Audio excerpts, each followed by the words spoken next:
Hello प्यारे दर्शकों, आज हम बात करने वाले हैं एक ऐसे इंसान के बारे में जिन्होंने जन्म तो लिया इंसान के रूप में। जी हाँ दर्शकों, जन्म तो लिया इंसान के रूप में, लेकिन इस धरती पे अपने कर्मों से भगवान बन गया। जी हाँ प्यारे दर्शकों, हम उनकी बात कर रहे हैं जिन्होंने अपने कर्मों से अपना नाम बनाया। प्यारे दर्शकों, झारखंड के रहने वाले प्रसिद्ध क्रिकेटर महेंद्र सिंह धोनी का नाम आपने जरूर सुना होगा, लेकिन हम उनकी बात नहीं कर रहे हैं। हम बात कर रहे हैं, जी हाँ दर्शकों, हम बात कर रहे हैं आदिवासियों के भगवान बिरसा मुंडा के बारे में। जी हाँ प्यारे दर्शकों, बिरसा मुंडा की साहसिक कहानी तथा इतिहास के बारे में इस वीडियो के माध्यम से हम चर्चा करेंगे प्यारे दर्शकों, जिससे आपको आगे बढ़ने की अपार प्रेरणा और दिल में देश के प्रति प्रेम भावना जागृत होगी। साथ ही यह कहानी हमारे अमर क्रांतिकारियों और स्वतंत्रता सेनानियों की हमें याद दिला देती है। प्यारे दर्शकों, वीडियो के अंत तक बने रहिएगा ताकि आपको बिरसा मुंडा के बारे में डिटेल पूर्वक जानकारी हासिल हो सके। तो प्यारे दर्शकों, उससे पहले हम आपको बता दें, आप देख रहे हैं मिस्टीरियस पॉडकास्ट चैनल, और अगर आप हमारे चैनल को सब्सक्राइब नहीं किए हैं तो प्लीज सब्सक्राइब कर बेल आइकन जरूर प्रेस कर लें ताकि आप तक हमारा वीडियो सबसे पहले पहुंचे। और सबसे जरूरी बात, लाइक करना बिल्कुल ना भूलें। तो बिना देर किए हुए आइए हम स्टार्ट करते हैं। Then let's get started। प्यारे दर्शकों, भारत का समृद्ध सांस्कृतिक इतिहास आदिवासियों की गाथा के बिना अधूरा सा लगता है। इसीलिए आदिवासियों की विरासत, सांस्कृतिक धरोहर और राष्ट्र के निर्माण में उनके योगदान को उचित सम्मान देने के लिए केंद्र सरकार द्वारा साल 2021 से 15 नवंबर के दिन स्वतंत्रता सेनानी बिरसा मुंडा की जयंती पर जनजातीय गौरव दिवस मनाने का निर्णय लिया। प्यारे दर्शकों, झारखंड में धरती आबा यानी कि धरती के पिता के नाम से मशहूर बिरसा मुंडा भारत के झारखंड राज्य के खूंटी जिले के उलीहातू गांव में 15 नवंबर 1875 को पैदा हुए थे। जी हाँ, 15 नवंबर 1875 को उन्होंने जन्म लिया। बिरसा मुंडा के पिता का नाम सुगना मुंडा और माता का नाम करमी हटू था। वो बहुत ही गरीब थे और घुमंतू खेती से जीवन यापन करते थे। बिरसा को बचपन से बांसुरी बजाना बेहद पसंद था। बिरसा की शिक्षा एक जर्मन क्रिश्चियन स्कूल में हुई। उस स्कूल में केवल ईसाई बच्चों को प्रवेश दिए जाने के कारण मुंडा को ईसाई धर्म अपनाना पड़ा।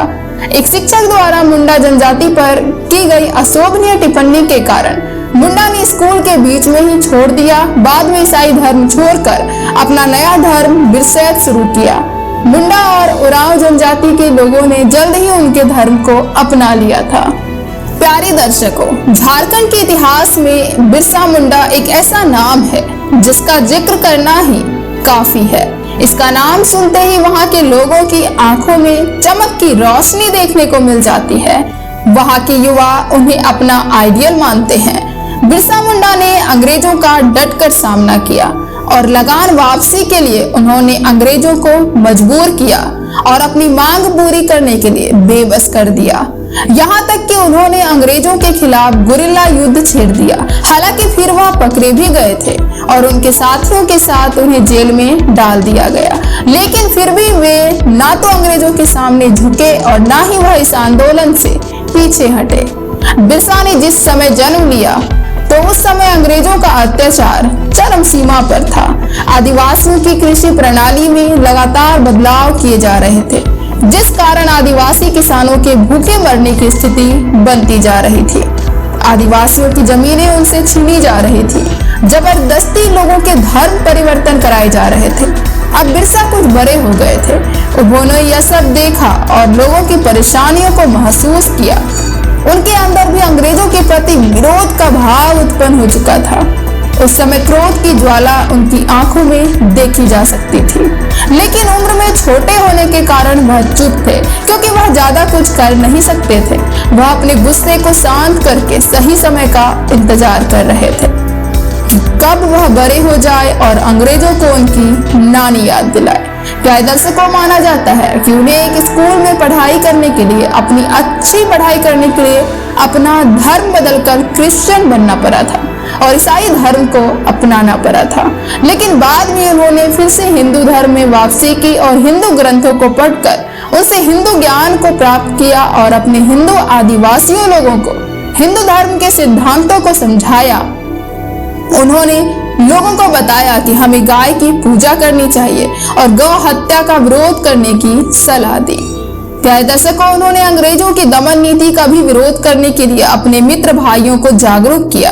उन्होंने सभी को एक नारा दिया, रानी का शासन खत्म करो, अपना साम्राज्य स्थापित करो। जी हाँ, धीरे धीरे आदिवासियों के हितों के लिए उनका विद्रोह इतना उग्र हो गया था कि उन्हें लोग धरती आवा यानी धरती पुत्र कहकर बुलाने लगे।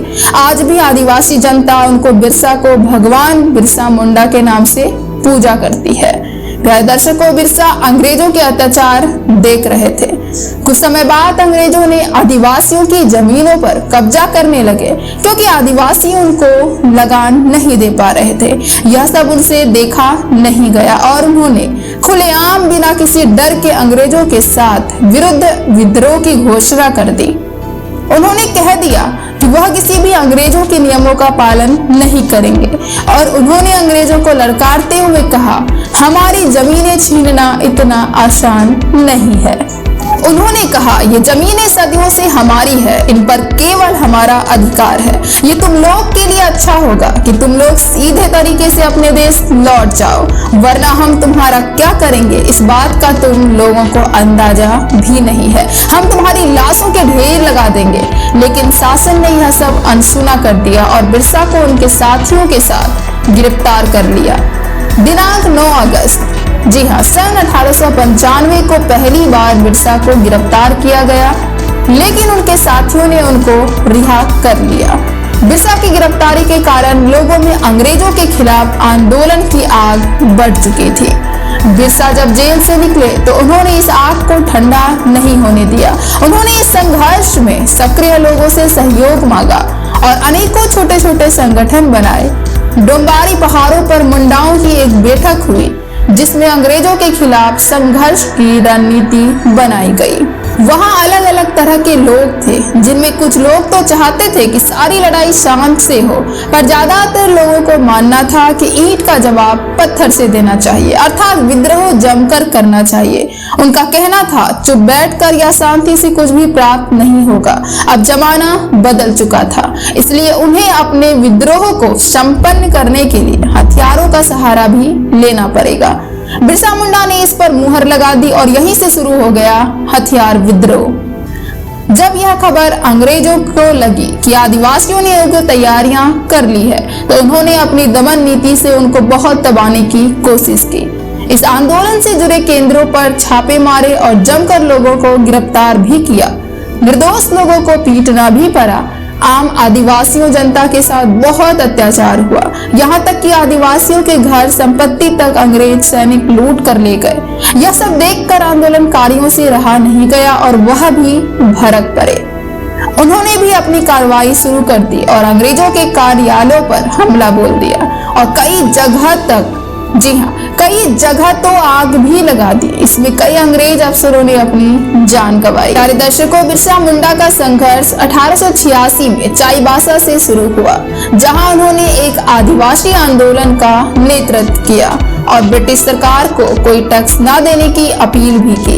इसी आंदोलन में मुंडा ने नारा दिया, अबिया राज एते जाना, यानी कि महारानी राज टूडू जाना। जी हाँ, यह नारा था, अबिया राज एते जाना, महारानी राज टूडू जाना। मतलब अब मुंडा राज शुरू हो गया और महारानी राज खत्म हो गया। मुंडा ने 1890 तक इस आंदोलन का नेतृत्व किया। उस समय के साहूकारों द्वारा आदिवासियों को प्रताड़ित किया जाता था, उनकी जमीनों पर कब्जा किया गया और उन्हें जंगल के संसाधनों का इस्तेमाल नहीं करने दिया जा रहा था। इसके विरुद्ध आदिवासियों ने एक आंदोलन छेड़ दिया। मुंडा ने इस आंदोलन को उलगुलान नाम दिया। जी हाँ, उलगुलान। साल 1895 में हुई कुछ घटनाओं के बाद लोगों को बिरसा में अलौकिक शक्तियों का आभास हुआ और आदिवासी समुदाय बिरसा को भगवान मानने लगा। बिरसा स्वयं भगवान विष्णु से बड़े प्रभावित थे, इसलिए आदिवासी समुदाय उन्हें भगवान विष्णु का अवतार मानकर पूजने लगे। मुंडा के भाषण जोश से भरे होते थे, जिससे जनता उनसे जुड़ती चली गई। अपने भाषण में जनता से कहते थे, डरो मत, अब मेरा राज शुरू हो गया है और ब्रिटिश हुकूमत का राज खत्म हो गया है। उन्होंने जमींदारों और पुलिस स्टेशन की संपत्ति पर कब्जा करना शुरू कर दिया। ब्रिटिश शासन का झंडा उखाड़ फेंका और मुंडा राज का प्रतीक सफेद झंडा लगाया जाने लगा। बिरसा से तंग आकर सरकार ने बिरसा पर 500 रुपये का इनाम घोषित कर दिया, जो उस जमाने में एक बड़ी रकम हुआ करती थी। बिरसा मुंडा द्वारा फैलाई विरोध की आग जल्द ही बहुत बड़े क्षेत्र में फैल गई। साल 1900 आते आते पूरा छोटा नागपुर पठार इसकी जद में आ गया। डोंबारी पहाड़ी पर आदिवासियों और ब्रिटिश सेना में जबरदस्त मुठभेड़ हुई। आदिवासियों के तीर कमान अंग्रेजों की बंदूकों का सामना नहीं कर सके। आदिवासियों के शवों के ढेर लग गए। लगभग 400 आदिवासी मारे गए, लेकिन सरकार ने केवल 11 लोगों की मौत की पुष्टि की। कई घायल आदिवासी पहाड़ से फेंक दिए गए या जिंदा ही दफना दिए गए। बिरसा मुंडा सुरक्षित निकलने में सफल रहे। बिरसा पर 500 का इनाम होने के चलते कुछ गांव वाले बिरसा की मुखबिरी में जुट गए। 3 मार्च 1990 को चक्रधरपुर के पास बिरसा गिरफ्तार कर लिया गया। उस समय के एसपी रॉस को एक झोपड़ी दिखाई दी। जब उन्होंने झोपड़ी का दरवाजा खोला, तब झोपड़ी के बीच में मुस्कुराते हुए बिरसा मुंडा पालती मारे बैठे हुए थे। उन्होंने तुरंत उठकर एसपी से हथकड़ी पहनाने का इशारा किया। बिरसा की गिरफ्तारी के बाद लोगों तक ना पहुंचे, इसलिए बिरसा को दूसरे रास्ते से रांची लाया गया। बावजूद इसके हजारों की भीड़ बिरसा की एक झलक पाने सड़क के दोनों ओर खड़ी थी। जेल में बिरसा को किसी से भी मिलने की इजाजत नहीं थी। उन्हें 3 महीने तक एकांत में रखा गया। जेल में उन्हें कई तरह की शारीरिक और मानसिक यातनाएं दी गई। उन्हें कोरों से मारा जाता था। जब बिरसा को सुनवाई के लिए लाया गया, तब बिरसा के जख्म प्रशासन के जुल्मों के दास्ता को बखूबी बयां कर रहे थे, लेकिन बिरसा के चेहरे पर दर्द का नामो निशान तक नहीं था। जेल में दिनों दिन उनकी हालत बिगड़ती चली गई। उन्हें खून की उल्टियां शुरू हो गई और अंततः 9 जून 1990 को उस आजादी के मतवाले ने केवल 25 साल की उम्र में अंग्रेजी शासन, जमींदारी प्रथा और धार्मिक कुरीतियों से लड़ते हुए इस दुनिया को अलविदा कह दिया। उस समय सरकार पर बिरसा को जहर देकर मारने का आरोप लगा था, मगर सरकार ने हैजा से मौत की पुष्टि की थी। बिरसा की मौत के बाद उनका आंदोलन धीमा पड़ गया। उन्हीं के आंदोलन के कारण सरकार ने 1908 में छोटा नागपुर किराएदारी अधिनियम एक्ट 1908 पारित किया। जी हाँ, CNT एक्ट 1908 पारित किया। इस अधिनियम ने आदिवासी भूमि को गैर आदिवासियों के लिए पारित होने को प्रतिबंधित किया, अर्थात आदिवासियों की जमीन आदिवासियों के अलावा कोई और नहीं खरीद सकता। ये कानून आज तक आदिवासियों का संरक्षक बना हुआ है। वनवासियों के बीच अंग्रेजों के विरोध में सशस्त्र आंदोलन चलाने वाले भगवान बिरसा मुंडा ने बहुत बड़ा अभियान छेड़ा। अंग्रेजी हुकूमत के षड्यंत्र को समझने वाले बिरसा मुंडा ने धार्मिक और राजनीतिक स्तर पर लड़ाइयां लड़ी। बिरसा मुंडा न केवल स्वतंत्रता सेनानी थे, बल्कि समाज सुधारक भी थे। उनके जन्म दिवस को जनजातीय गौरव दिवस के रूप में मनाना संपूर्ण आदिवासी समुदाय के लिए गौरव की बात है। तो प्यारे दर्शकों, बिरसा मुंडा की साहसिक कहानी आपको कैसी लगी? कमेंट के माध्यम से अपनी राय हमसे जरूर साझा करें और वीडियो को लाइक करना बिल्कुल ना भूलें और ज्यादा से ज्यादा अपने दोस्तों के साथ, रिलेटिव्स के साथ वीडियो को शेयर करें, ताकि उन तक भी यह कहानी पहुंच सके, ताकि उन्हें भी पता चल सके कि बिरसा मुंडा कौन थे और वह कितने साहसिक थे। प्यारे दर्शकों, चैनल को सब्सक्राइब कर बेल आइकन जरूर प्रेस कर लें, ताकि आप तक हमारा वीडियो सबसे पहले पहुंचे, और अपना सपोर्ट बनाए रखें ताकि हमारा मोटिवेशन बना रहे और इसी तरह हम आपके लिए लगातार नए नए वीडियोस, नई नई रहस्यमय जानकारियां हम आपको प्रोवाइड कर सके। प्यारे दर्शकों, मिलते हैं नेक्स्ट वीडियो के साथ। अभी के लिए धन्यवाद। जय हिंद, जय भारत, सुखी रहें, स्वस्थ रहें।